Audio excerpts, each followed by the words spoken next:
Folks, Combat Compas is back.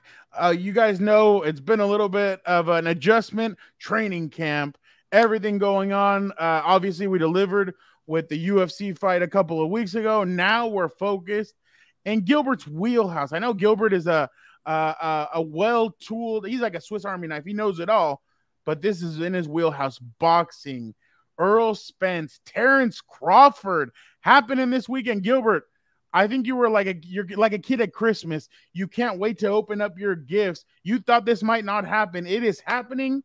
Let us know about it.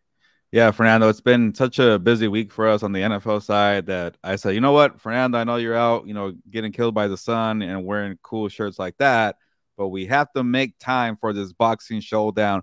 Errol Spence Jr. against Terrence Crawford, a fight 5 years in the making. And yeah, you're right. I never thought that we'll get to this point. But now that we're here, fight week, a couple days away from the showdown at T-Mobile Arena in Las Vegas, July 29th, Showtime pay-per-view. I should do promos for this fight. It feels like it's kind of sudden, like, oh, wow, like, because they announced the fight like maybe less than 2 months ago, and it was a very quick tour. There wasn't a lot of hype, but the hype was built up in 5 years. We're like, okay, this is the day. Be ready. Who cares? Go back to your life. But come back July 29th, and here we are. And it does feel pretty quick, but like, I know the other show that we had, and where people were mad at me, by the way, when I was talking about the size difference. I was saying, like, maybe they kind of over marinate the fight, and this is what I always do as a boxing fan. I say it was too long, dragged out, but when the fight arrives, fight night, it just feels perfect, right? No, yeah, 100%. And folks, a couple of weeks ago when we were at UFC 290, I had to stop Gilbert. Gilbert wanted to stay inside of T-Mobile Arena. He's like, Fernando, I'm waiting here until that Earl Spence and Terrence Crawford matchup, and I was like, no, Gilbert, you gotta go back home. Obviously, like we said, big fight. Gilbert, right now, Spence is considered a big welterweight. Will this be an advantage in the ring, and could he be in danger of possibly not making weight? Yeah. So the funny thing that I saw on the internet, a lot of people, like I mentioned, got on me for bringing up that point. I think it's a good little advantage for Earl Spence Jr. But there was like a little clip where they asked Terrence Crawford for his analysis of the fight between Stephen Fulton and Naoya. We'll get into that a little later. And he was like, yeah, I'm rocking with Fulton because he's bigger. He has the size. That's a big advantage. And people in the comments were like, oh, so you're predicting Spence to beat you because he's bigger. So I found that pretty funny. But when it comes to Spence and his skill, I think that kind of evens the playing field when he has the skill advantage. And yeah, maybe I'm underestimating Errol Spence Jr. when it comes to skill because he has a good body work puncher. He has a good hook. I know he takes a lot of a good amount of hits, but good chin as well. So that always helps him out. But I think it might be a factor in the fight when it comes to making weight, Fernando. I don't think so. Spence has always been a professional. He hasn't been having too much of an issue when it comes to weight, but it is, a lot of years now for him at welterweight. And I'm pretty sure this will be his last fight at welterweight because he's done so much. Like, this is the last belt he needs, right? So you become a welterweight undisputed champion and you're draining yourself every single time for a camp. What else can you do? You already beat the top guy in Terrence Crawford, so you do move up. So there is kind of that little thing where, okay, maybe it's a little late. Why are you still at 147? It could be an issue, but we'll find out come Friday. And by the way, if we're going to do a burial of the week real quick, I don't like the UFC, the fake ceremony weigh-in when we already had the weigh-in in the morning. Like, it's just so weird. Boxing, they still do the real deal. So that instead of going in and waiting at 9 in the morning, they make you wait until 2 p.m. That sucks for the fighters, but as a fan, there's a lot of intrigue waiting to see what they're going to do on the scales. Yeah, no, I completely agree with you. I wonder if it's gonna be like Julio Cesar Chavez Jr. when he fought Canelo. He's gonna have to strip down naked, and they have to put towels in front of him so that he can actually try and make the weight. Like, it just feels like it's something like that, especially because like we've said, he's a big guy. Imagine, like, being asked to do that in front of a big giant crowd. Okay, get naked, Errol Spence or whoever it is, and that guy holding that towel. A lot of pressure on that guy not to fumble it. That'd be very embarrassing. Bro, if you got it, you flaunt it. I'm sure he'd be fine dropping his pants and yeah. It's kind of like Conor McGregor. Every time he has a weigh-in, he's either doing the pump from dodgeball or he just really enjoys showing off his package. I don't know. Yeah, exactly. Yeah. Like showing off his Dwayne the Rock Johnson. So obviously it's going to be an interesting fight, obviously, but Crawford has been called out for having fought for having not fought as good of as fighters as Spence. Do you think that'll come into play in later rounds? I don't think so because Terrence Crawford is a well-seasoned fighter. You know, he's gone on deep waters before, and yeah, maybe his opponent list is not as Errol Spence Jr.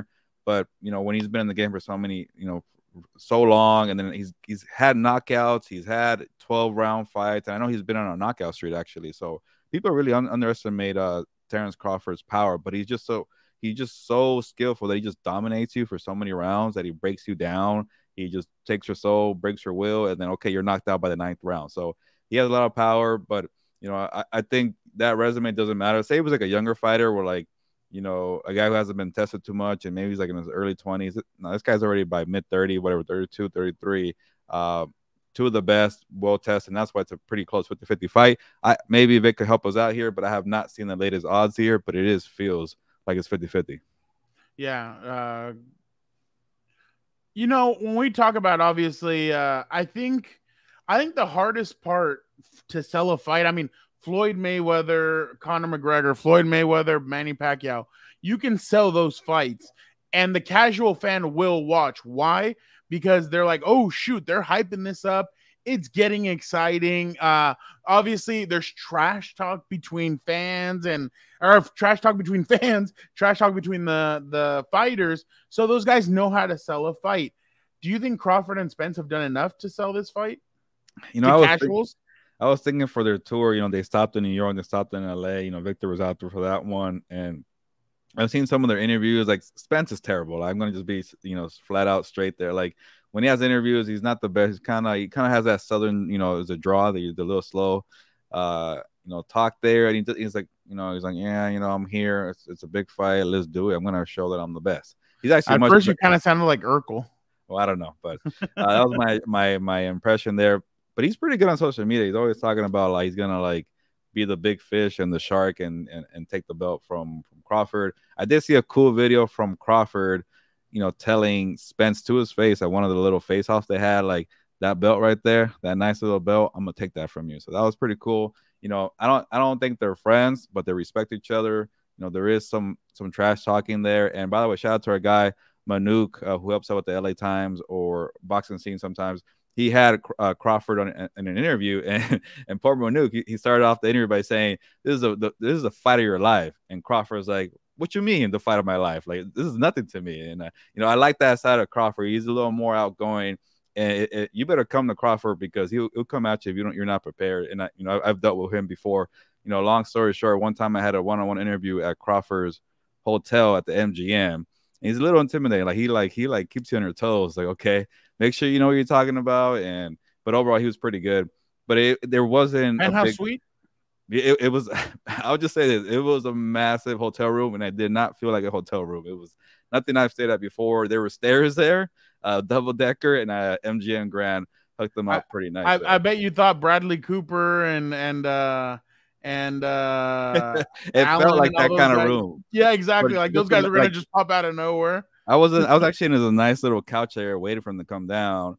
Like that, and that's when threw me off. He came down from a staircase. I'm like, how the hell is there a staircase in a hotel? And I was like, oh, okay. And another story that I always will remember, one time I went to a Manny Pacquiao hotel and it was nowhere near as big as the one that Crawford had. But that was at the Wynn. So they're doing it differently there. Also, keep in mind, Pacquiao is Filipino. Like Mexicans, we roll deep. And when I went into that hotel room, there was about 30 Filipinos in there, so there was nowhere to go. Oh. And then Pacquiao had his own room, so maybe that's why I felt like it was smaller. But Crawford had this massive. So people must have had sleeping bags and everything for there. Hey, but they have food though. It was a lot. It smelled really good. It was a party for Manny Pacquiao, but Filipino food is really underrated, and I feel like people don't give it as much credit as it needs to have. Like, my mom likes to go to this farmer's market near our house, and they always like serve really good Filipino food. And oh my God, like it's delicious. My mom orders extra lumpia just because she loves it, but it's delicious. I love it. But yeah, I bet you were well fed that day. I don't think I didn't get anything, but I wanted to. I don't want to be the guy like, hey, what's going on here? Let me get what you got. No, you just say, okay, I'm gonna go off to dinner. Oh well, we have food here. Oh, you don't mind? No, put you have a plate. All right, cool. Thank you. I wanted to stay after, like, and the weird thing with the pack interview, it was Gilbert would after probably pull out Tupperwares out of his bag and take it to go. yeah. The weird thing about the pack interview, it was the day after the fight. I've never had that before, and like he just beat up I think Bradley for the third time or whatever, the second time. And he's like, Okay. yeah, come to my hotel for an interview, and yeah, so I know I got off track there, but in terms of promotion here, it wasn't the best. It wasn't Ryan Garcia. By the way, Ryan Garcia tweeted that he made $30 million for his fight against Gervonta Davis. Yeah, you knocked the kid for saying that he was a To take the quitter. fall? Whatever you want to say, knock, no pun intended. But to make 30 M's, that means that they promoted the fight really well. I think maybe, I'm sure Crawford and Spence will probably make that much because this was a fight that they were forcing to make. And okay, get in the ring. So don't make that. But in terms of pay-per-view wise, I don't think it'll be the same kind of whatever Gervonta and Ryan had. And by the way, Victor gave us the odds here. Crawford is still the favorite between -120 and 160, depending on the betting house. So if you're in Vegas, try to check for the best odds there. And yeah, that's 160 is kind of a little high for this 50 fight. But a lot of people, the more people I talk to, Fernando, the more they're kind of on the Crawford side. And I'm actually very surprised because I kept telling people that's my opinion. Yeah, I really like Crawford. I know I'm kind of stepping on the limb here. They're like, no, like we like Crawford too. So it's like I'm very surprised about people really favoring that. I guess because the skill is the one that they see the most. Last two people I talked to about boxing, they both said Spence. So Oh, okay, yeah, maybe we I've get heard in some different. Spence. Yeah. I don't know. We'll see. But what's a weakness that you could see from each one that one thing from each one that maybe the other can take advantage of? Like, especially if they're listening, if both of them are listening to Compass on the Beat, there you go. Gilbert will give you the opening to the other one. Well, that's a tricky part. Like I don't even know. These are two of the, we're gonna get into it now in a little bit, but these are probably the top two pound for pound fighters that for a reason. And I will maybe give Spence the body work advantage. He's pretty good at that. And one of his early fights, actually one of the early fights for Errol Spence, where he became on the radar, he became on my radar, he became a champion for the first time. It's been a long time. I want to say it was 2016. He went to London to fight Kell Brook, and for him at the time, he was a guy going for the belt. I have to go to your house, go overseas. Okay, let me do it. Let me take your belt. He took a belt and he crushed his eye bone too. So this guy's a monster. And I remember the body work on that, and then he just punished them with the eye. And then I think Kell Brook also fought Triple G, so that didn't help either. He just took a beating there. And actually, Kell Brook also fought Crawford, and he lost too. So there's a lot of L's there for him. But in terms of Crawford, he doesn't have, like, again, the size, maybe the body work, but like he's just could beat you from so many angles, left, right, and I don't know. Like I feel like we're gonna see in the ring if that advantage, the size, would make a difference. But with Crawford, I can't really find something. That's why I'm nitpicking with the body work. In terms of Spence, there, he's not as pretty. He doesn't make things look easy. Like he's just kind of that guy who wears a hard hat, and to take an old analogy, construction worker. And if you don't have the same kind of mental strength or discipline like him, he's going to crush you. But Crawford has the same kind of thing. He's a nasty dude. So I don't know. I can't really find something. And the more I talk about it, maybe I'm trying to talk myself into the Spence side. He does have the resume. He has been tested a little more. But again, maybe this is why, we can't have too many podcasts about it, because it's one of those fights we have to wait for fight night. Just get in the ring and show us what you got. Crawford has had a tendency to start off slow, and then kind of pick it up. Do you think here it could hurt him? I don't think so. I think Errol Spence is kind of the same way. He works at it, and he wants to take you down like a tree. So, but it'll be interesting. I think both these guys are so smart that they're not Ryan Garcia, like fish out of water, where he's gonna like, okay, you want me to put on a show? Let me go knock you out, and they get caught. They won't do that. And I the one thing, by the way, we're going on the Crawford again. Spence, he has a really good chin. I don't know if Crawford's been tested like that, where he takes kind of a good beating, and then, like, do you fall or you don't? And so that'll be something we could try to figure out. But no, I think in terms of the slow pace, you should expect it. If you're like a casual boxing fan, prepare for that slow start, and then by the fourth round, like they're gonna start like, okay, the combinations they're throwing and the punches they're taking, or even the movement they're doing, like that's pretty impressive. I feel like that's the way it's going to play out. I think for sure we'll go 12 rounds. I'll be very shocked if it becomes a knockout. How much is it? The fight? I don't know, but whenever it's like a really intriguing fight, they like to raise the prices. So I wouldn't be surprised like in the $90 range. Because I Probably gonna be remember, at the same time as the UFC, the back end of I the don't know, UFC. because UFC really likes to kind of go late, you know? You know what? That is true. So maybe though, well, yeah. Well, I mean, we'll see what that main event is. But so how do you see this fight going from start to finish? Well, And I does it think go to decision? it definitely will go decision. Ooh. I think for us, those middle rounds would be the ones, or even the early ones, because like is one if it goes 12, which is the odds are saying that like who's banking more rounds, who's gonna win? It's gonna be one of those fights, Fernando, where like at the end of the night, like show us the scorecards, which judge had what, and we're gonna be like, what the hell, like what'd you see in that one, or what'd you see in that one? So those early rounds might be very critical to kind of have in the bank. But I don't think you're gonna see the fight develop into the middle rounds, but I wouldn't be surprised like these championship rounds in the 10th, like these guys are still throwing at it to become fight of the year.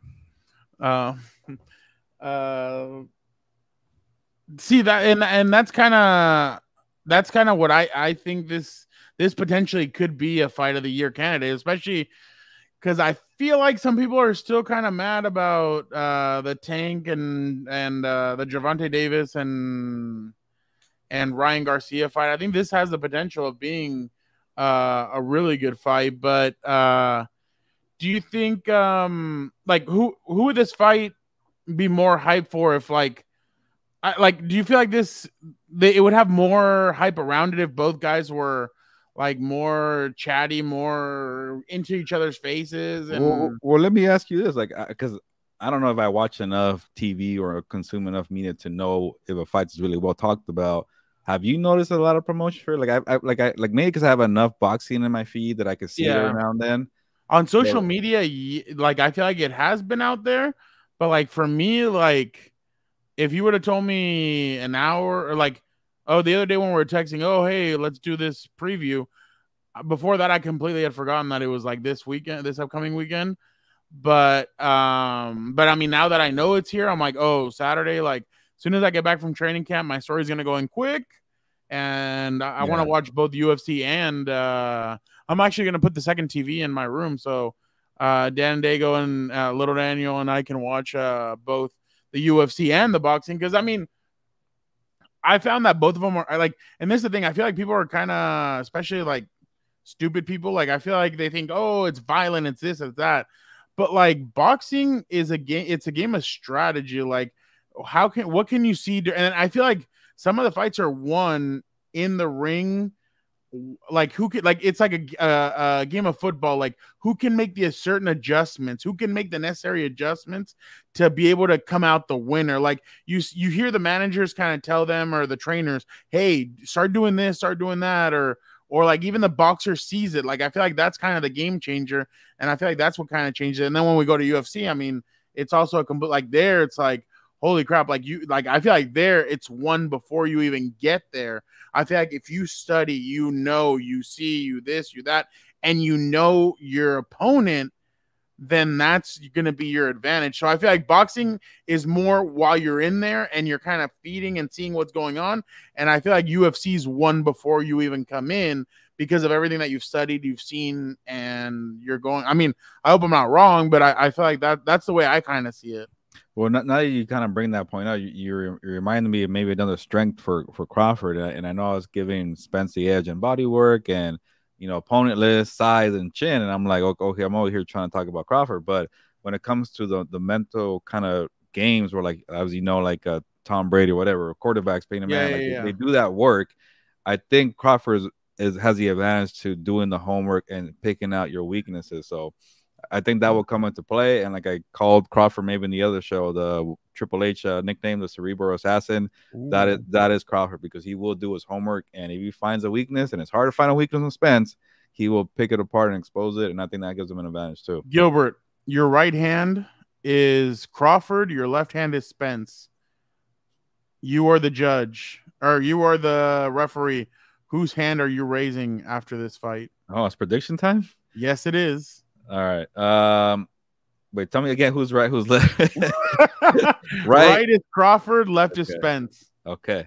Well, I wish Crawford. And the decision goes. I'm left-handed, but as a lefty, I hate doing this, but I will raise the right hand, and I am gonna go Terrence Crawford. I think it's gonna be some controversy, so I'm gonna go majority decision, and he wins by the scorecard. To me, a really close fight. It will be a rematch for sure. I don't know about later, maybe later this year in December, but it will be one of those fights where like we're gonna look at one of the scorecards. What are you seeing out there, judges? It's gonna be a lot of controversy. We're gonna be entertained, but I think Crawford's gonna take this one. So okay, so you think Crawford's gonna take it? You said controversy. So are we gonna get something where like everybody thinks that it's gonna be a unanimous decision and some freaking referee yanks literally out of their ass like a 119 to 116 and everybody goes, what? Like where did you get There's always one scorecard like that, and what was the recent fight that just happened at where we were just like blown away? Oh, was it UFC?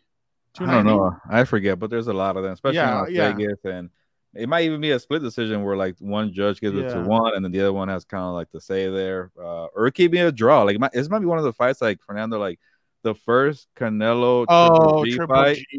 I bet there's gonna be a draw, and I got a good chunk of change for doing that, just because it was such a close fight, and I know Vegas controversy where they don't want to like favor somebody, or I guess, or they do. So Canelo being the guy that they favor. I don't know who will be the favorite in Las Vegas, Spence or Crawford. But if you want to take a chance on the draw, you should do it for this fight. That's very interesting. Moving on. Well, what about yours? I'll go Earl Spence. I like an underdog. I'll go Earl Spence. I say he uses his size as an advantage. I think he gets it done. I know not a lot of people are going his way, but I'll go with him. I think he'll end up pulling this, and but I'm like you though. I kind of feel like there is going to be something whack. Like that's why people get so turned off by boxing sometimes, because like there's always like BS and the judge will pull something out of their hat, and you're like, ugh, like here we go again. But I mean, hopefully not. But that's. Honestly, I agree with you. I feel like some controversy is going to happen. And real quick, before we move on to the fight that occurred in Japan, Victor told us that the over-under is 10.5 rounds for Spence Crawford, which tells you, like I've never seen it go like 11.5 unless like a really close fight. But 10.5 being it's going to be a very competitive fight that will probably be a 12-round fight. So that kind of tells you what Vegas is thinking. There you go. I think you said Stephen Fulton and Naoya Inoue. Inoue. Exactly. La caída de Edgar. Inoue TKO'd Stephen Fulton Jr. in the 8th round. He is now a 4-division world champion and is the new WBC WBO Super Bantamweight Champion of the World. Gilbert, the floor. Oh, he's also won 6 straight fights by KO. Yeah. And the other 14 out of his 15 fights have been stops. So Gilbert, the floor is now yours. Yeah, I feel like one time Shaq went viral for saying, apologies to this certain player. I wasn't familiar with your game. And that's what I'm doing with Inoue, because I thought he was overrated, kind of hype machine. Top Rank, shout out to them, did a good job of calling him the monster from Japan. And it's kind of like, okay, you never watch the Japan fights because they're like 5 in the morning, but like you hear like, oh, he's good. Okay. And like, oh, let me toss him into my top 5, whatever. Okay, cool. I've never seen the guy fight. People say that. I've seen the guy fight, and that's why I had a bad taste, because when he fought an older Nonito Donaire, he got touched up pretty good. I'm like, oh, okay. I think he's supposed to be this monster special guy, and you're getting hurt by an older Donaire, and it was a good fight. You should watch it, by the way. And I'm like, and ever since that one, I'm like, okay, he's getting knockouts. Like, I don't know. I saw that one fight. Like, that reminds me, and I don't want to pick you top 1 in my pound for pound. So that's why I was kind of calling him a little overrated. And then, like, when I saw the fight BMA with Stephen Fulton, I'm like, oh, okay, that's a real fight. That's a guy you could actually do the measuring test there to see how he's been doing. Like you mentioned, the knockout streak. Like maybe an hour, just like was a little big headed going into the Donaire fight, and he's like, you know what, I gotta pick it up. I'm gonna be a true pound for pound fighter, and he just started dominating people, and that's exactly what he did with Fulton. So I apologize to Naoya. I can't say the first one, but I can say the last name, Inoue, whatever. My bad. I should learn your first name because you are a very good fighter. A little quick analysis from the fight, because a lot of people, boxing experts and actual fighters really respect Stephen Fulton. Like Fulton was this guy who's undefeated, also a champion. Anybody he's fought, he's picked them apart. So he was getting a lot of hype. Like Crawford really strongly supported Stephen Fulton there. And by the way, that fight was like on a Tuesday, 5 a.m. our time. So I don't know how many people saw it, but he definitely crushed him, dismantled him. Nice combinations, powerful. Like Fernando, this is how impressive he was. That people in the boxing community are now trying to convince, and now they'll jump up 2 weight classes to fight Gervonta Tank Davis. I'm like, no, we're getting carried away here. Even our boy Steven Espinosa from Showtime was like, 13 pounds, he could do it. I'm like, no, 13 pounds is a lot. Slow down there. Now he's a good fighter, but don't make him go to fight Tank Davis. So, but in terms of being the pound for pound fighter, I still don't see it. But I'll put him at number 3 behind Crawford and Spence, and whoever wins this Saturday will be the number 1 between those 2 guys. But again, I wasn't familiar with your game, or I was, and you got better, and I apologize for that. Do you think he's the next Pacquiao?